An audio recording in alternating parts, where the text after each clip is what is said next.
माननीय सदस्यहरू, राष्ट्रिय सभाको आजको बैठकको कार्यवाही प्रारम्भ हुन्छ।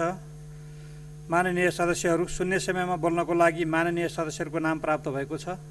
म माननीय सदस्यहरूलाई बोल्न समय उपलब्ध गराउँछु। शून्य समयमा बोल्नको लागि प्रत्येक माननीय सदस्यहरूलाई 1-1 मिनेटको समय निर्धारण गरेको छु। माननीय अनिता देवकोटा। सम्माननीय अध्यक्षज्यू, हामी कस्तो समाज निर्माण गर्दैछौँ? अत्यन्त दुःखद छ।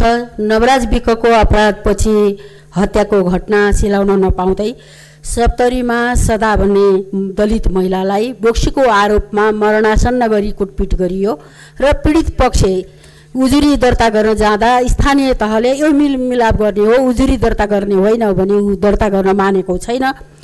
तसर्थ म सम्मानित सभाका माध्यमबाट के भन्न चाहन्छु भने यो फौजदारी अभियोग हो। त्यसैले फौजदारी अपराध भएको कारणले गर्दा यो मेलमिलाप गर्ने कुरा हुँदैन। त्यसैले कडाभन्दा कडा सजाय हुनुपर्छ। यस्ता घटनाहरू फेरि नदोहोरिनको लागि कडाभन्दा कडा सजायको म माग गर्न चाहन्छु। र सँगसँगै अहिले कोरोना भाइरसको कारण मुलुक आक्रान्त छ। नेपाली काङ्ग्रेसले 26 गते गरेको निर्णय र ज्ञापन पत्र पनि प्रधानमन्त्रीलाई बुझाइसकेको छ। त्यसैले PCR टेस्टको दायरा बढाउनु पर्यो। RDT विश्वासिलो छैन, यसलाई रोक्नु पर्यो भनी म। माननीय उदय शर्मा पौड्याल।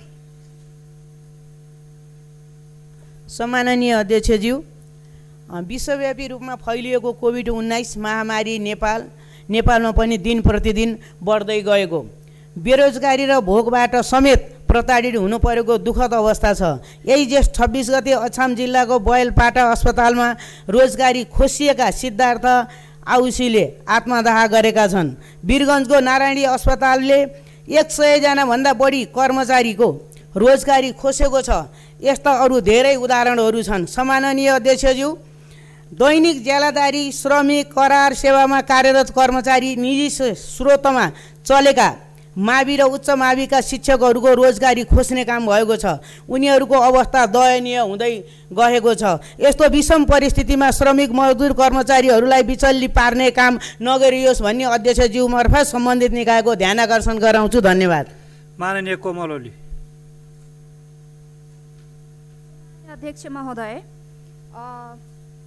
यो त्रिभुवन विश्वविद्यालयमा 12-14 वर्षदेखि ज्यालादारीमा पढाएर गुजारा गरिरहेका आंशिक प्राध्यापकहरूले सरकारसँग हार गुहार गरिरहनु भएको छ कि 2074 साल मङ्सिर 8 गतेको मन्त्री परिषदको बैठकमा आंशिक प्राध्यापकहरूलाई करार गर्ने भनेर निर्णय भएको रहेछ।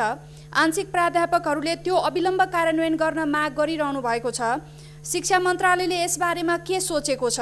करार गर्ने या नगर्ने के हो? स्पष्ट पार्न म अध्यक्षज्यू मार्फत शिक्षा मन्त्रीज्यूलाई अनुरोध गर्दछु। धन्यवाद। माननीय गंगा कुमारी बेलवासे।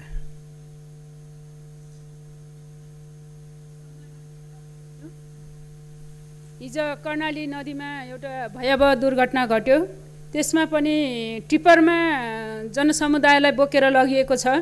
त्यो आफैमा गल्ती भएको छ र त्यो ढङ्गको दुर्घटना खाली सडकमा हुनु नपर्ने हो। यसको यथाशीघ्र छानबिन गरियोस्। घाइतेप्रति श्रद्धाञ्जली र मृतकमा श्रद्धाञ्जली र घाइतेको शीघ्र स्वास्थ्य लाभको कामना गर्दछु।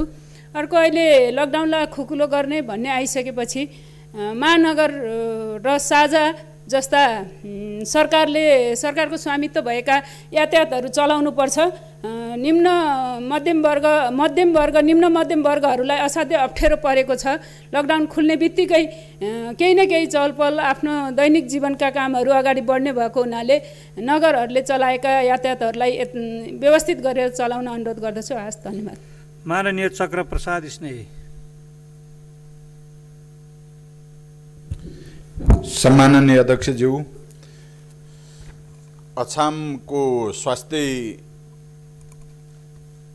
स्वास्थ्य कार्यालयमा काम गर्ने जो सिद्धार्थ आउजी थिए, उनीको जो घटना भएको छ यो घटनाप्रति म श्रद्धासुमन व्यक्त गर्न चाहन्छु र सरकारले उहाँको उचित क्षतिपूर्तिको व्यवस्था गरोस् भन्न चाहन्छु। त्यस्तै रूपन्देहीको पशु फार्ममा जो सामूहिक 5 जनाको हत्या भएको छ र जो मानसिक सन्तुलन पनि ठिक नभएका मान्छेले मैले गरेको हुँ भनेर सकारे पनि यो त्यति विश्वसनीय छैन। यसको निमित्त सरकारले उचित छानबिन गरिकन निजहरूलाई उचित क्षतिपूर्तिको व्यवस्था गरोस् भनेर माग गर्न चाहन्छु। होस्, धन्यवाद। माननीय तारादेवी भट्ट।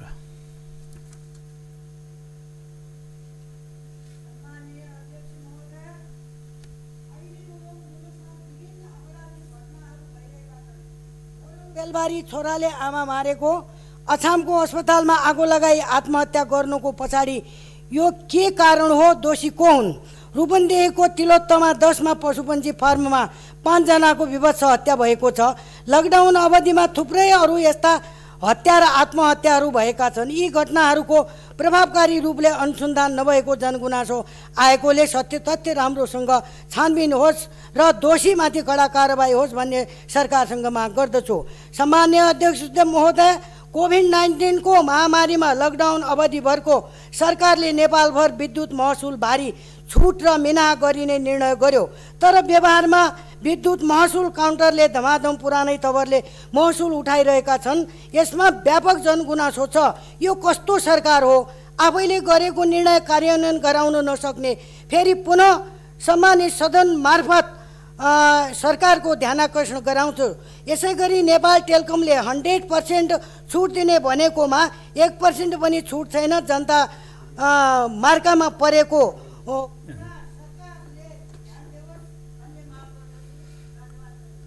मान्य सदस्यहरू, शून्य समयमा माननीय सदस्यहरूले बोल्ने क्रम यही समाप्त। माननीय जितेन्द्र नारायण देव।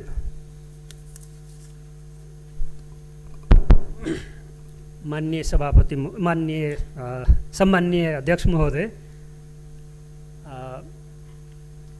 मेरो साह्रै भावनात्मक मित्र, मेरो अभिन्न मित्र माननीय अर्थमन्त्रीज्यूले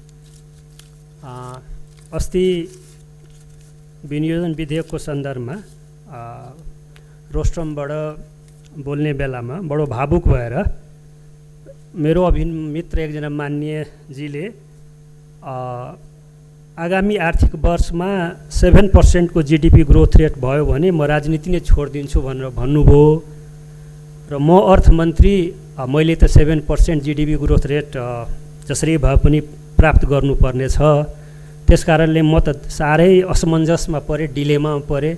म आफू जित्ने गरी अगाडि बढ्ने कि साथीलाई जिताउने? त्यसकारण यो बेट लगाएर अलिकति राम्रो भएन भन्ने उहाँ बडो भावुक भएर एउटा विद्वानले भन्ने हिसाबले उहाँले आफ्नो कुरा राख्नुभयो। म त्यो कुरालाई स्वागत गर्दै साथी म अभिन्न मित्रलाई म शुभकामना के दिन चाहन्छु भने अब तपाईको त्यो डिलेमाको अवस्था रहेन, किनभने तपाईको मित्रले त जितिसक्यो। अब मैले जितिसकेँ, किन भन्दाखेरि हिजो छाडी अस्तिकै वर्ल्ड ब्याङ्ककै पनि प्रक्षेपण हेर्नुभयो भने सरदर हामीले राम्रै काम गऱ्यौँ भने आगामी आर्थिक वर्षमा वर्ल्ड ब्याङ्कको भनेअनुसार 2.1% जीडीपी ग्रोथ रेट हुन्छ भनेर भनिएको छ। तर म त अझ शुभकामना दिन चाहन्छु कि होइन, अस्ति पनि मैले भनेको थिएँ अलि राम्रैसँग नेपाली काङ्ग्रेसले जुन निरन्तर रूपमा एउटा कन्स्ट्रक्टिभ एप्रोचबाट, रचनात्मक एप्रोचबाट यसरी होइन अलिकति यसरी जाउँ, अहिले समाजवाद उन्मुख बाटो भएको पुँजीवादी क्रान्तिको बाटोको यो फेजमा हामीले के गर्दाखेरि पुँजीको निर्माण गर्ने, के गर्दाखेरि प्रोडक्सन बढाउने, प्रोडक्सन नबढुन्जेलसम्म डिस्ट्रिब्युसन अगाडि बढ्दैन, डिस्ट्रिब्युटिभ जस्टिसतिर हामी अगाडि जान सक्दैनौँ। त्यसकारण अहिलेको क्राइसिसको पिरियडमा एकातिर कोरोनासँग लड्नुपर्ने, अर्कोतिर इकोनोमिक रिभाइभलको प्रोग्राममा जानुपर्ने र इमिडिएट रूपमा केही स्टिमुलस प्याकेजको माध्यमद्वारा अहिले तत्काल भोकमरीलाई सम्बोधन गर्दै केही सानातिना लगायतका इकोनोमिक एक्टिभिटिजहरूलाई पुस गर्ने, एउटा स्टिमुलस प्याकेजको तर्फ दिएर पुस गर्ने भन्ने सवाल नै आजको मुख्य सवाल हो। त्यसकारण हामी त के चाहन्छौँ भन्दाखेरि, र म व्यक्तिगत रूपमा त अझ के चाहन्छु भन्दाखेरि माननीय अर्थमन्त्रीज्यूले 7% त भ्याइदिएन, जोड गरौँ न त 5-6% ल्याउनलाई जीडीपी ग्रोथ रेट होस्। यो त देशकै लागि राम्रो हुन्छ, व्यक्तिगत रूपमा म पनि खुसी नै हुन्छु। त त्यसकारणले अब हाम्रो सारा मेरो चाहिँ मन्तव्यको सारांश के भन्दाखेरि अब ममा कुनै कन्फ्युजन छैन, तर के भन्दाखेरि देश अगाडि बढोस्, यो सरकारले राम्रो काम गरोस् भन्ने हिसाबले नै हामी रचनात्मक, हामी कहिले पनि ध्वंसात्मक, आफू पनि काम नगर्ने र अरूलाई पनि काम गर्न नदिने एकजना सत्तापक्षको मान्यजीले हिजो भन्नुभयो। त्यो त नेपाली काङ्ग्रेसको एटिच्युड कहिले पनि रहेन।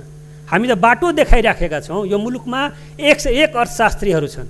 खालि मेरो मित्र माननीय अर्थमन्त्रीज्यूले आफू राम्रो विद्वान हुनुहुन्छ, त्यसमा कुनै शङ्का छैन, मेरो लागि पनि खुसीको कुरा हो। तर यदि यो देशमा 101 अरू पनि अर्थशास्त्रीहरू छन् र उनीहरूको पनि कुरा अलिकति सुन्नुपर्छ र बिचको बाटोबाट जानुपर्छ। हाम्रो माननीय अर्थमन्त्रीजीले आफै पनि हिजो प्रतिनिधि सभामा बोल्दाखेरि यो राजनीति निकै निर्मम हुँदो रहेछ, म अहिले बुझ्दैछु, अहिले प्रयोग गर्दाखेरि अर्थशास्त्रको प्रयोग गर्दाखेरि राजनीति साँच्चीकै निर्मम हुँदो रहेछ म बुझ्दैछु भने अहिले उहाँले रियलाइज त गरिराख्नु भएको छ।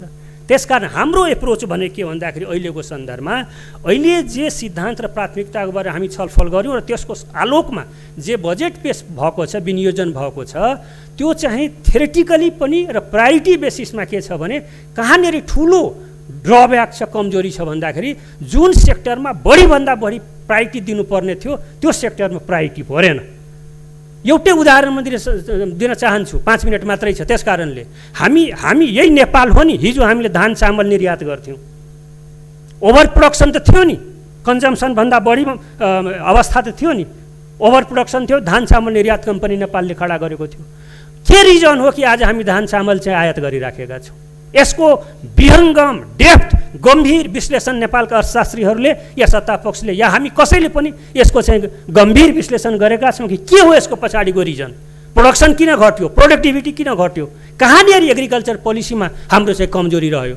अहिले भर्खरै देखिराख्नु भएको छ, विराटनगरदेखि सुदूरपश्चिमसम्मका अर्थशास्त्रीहरूले टेलिभिजनमा भनिराखेका छन् हाम्रा गोलभेडाहरू सडिराखेको छ, हाम्रा लहरामा फल्ने। अर्थमन्त्रीले बजेटको अतिरिक्त मैले कुरा बुझिनँ कि सम्झिनँ, मैले बुझिनँ। एउटा कुरा के भन्नुभयो भन्दाखेरि यो राजस्व यदि विविध कारणले विपदको कारणले गर्दाखेरि घट्न गयो भने स्थानीय तह र चाहिँ प्रदेशमा चाहिँ झन् स्वतः घट्छ भन्ने खालको कुरा भन्नुभयो कि जस्तो लाग्यो। त्यो कुरा हो कि होइन, मैले बुझाइ ठिक हो कि होइन, यो कुरा चाहिँ स्पष्ट हुन म चाहन्छु।